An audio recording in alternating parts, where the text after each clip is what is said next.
धन्यवाद। पिता परमेश्वर सभी को जय मसीह जी की। परमेश्वर के वचन में जाएंगे। परमेश्वर का जीवित वचन कहता है, आयोग की 1 में लिखा है, आयोग की प्रथम परीक्षा।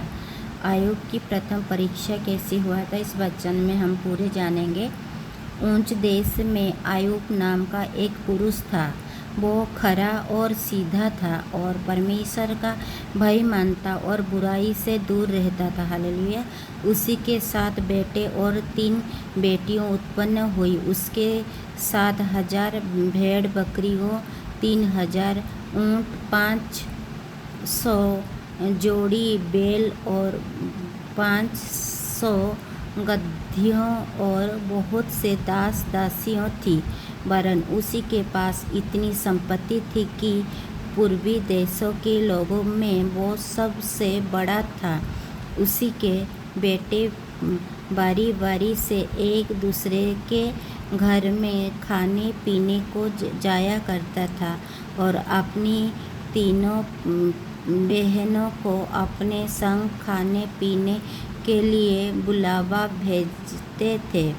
जब जब भोज के दिन पूरे हो जाते तब तब आयोग उन्हें बुलवा कर पवित्र करता और बड़े भोर को उठकर उन्हीं की गिनती के अनुसार हम बलि चढ़ाता था कि उनकी आयु सोचता था, कदाचित मेरे लड़कों ने पाप करके परमेश्वर को छोड़ दिए हैं। इसी रीति आयोग सदैव किया करता था। एक दिन यहोवा परमेश्वर को पुत्र उसी के सामने उपस्थित हुए और उन्हीं के बीच शैतान भी आया। यहोवा ने शैतान से पूछा, तू कहाँ से आता है? शैतान ने यहोवा के उत्तर दिया, पूर्वी पर इधर उधर घूमते फिरते और डलते डलते आई हूँ। यहोवा ने शैतान से पूछा, क्या तूने मेरे दास आयूब पर ध्यान दिए है? क्योंकि उसी के तुल्य खरा और सीधा और मेरा भय मानने वाला और बुराई से दूर रहने वाला मनुष्य और कोई नहीं है। शैतान ने यहोवा को उत्तर दिया, क्या आयूब परमेश्वर का भय बिना लाभ के मानता है? क्या तूने उसी की और उसी की घर की और जो कुछ उसका है उसके चारों ओर बाड़ा नहीं बांधा? तूने न तो उसी के काम पर आशीष दी है और न उसी की संपत्ति देश पर में फैल गई है, परंतु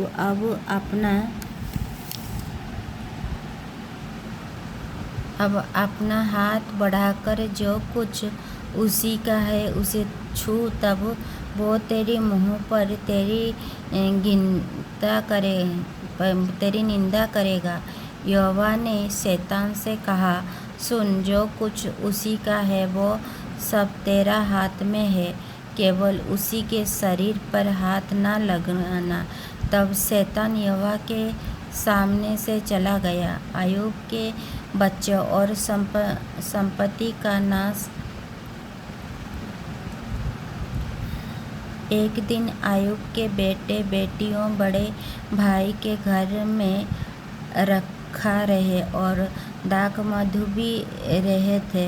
तब एक दूत आयूब के पास आकर कहने लगा, हम तो बैल से हल जोत रही थे और गदहियाँ उन्हीं के पास चर रही थी कि सभा के लोग धावा करके उन्हीं के लिए गए और तलवार से तेरे सेवकों को मार डाला और मैं ही अकेले बचकर तुझे समाचार देने को आया हूँ। ये आमीन। हालेलुया।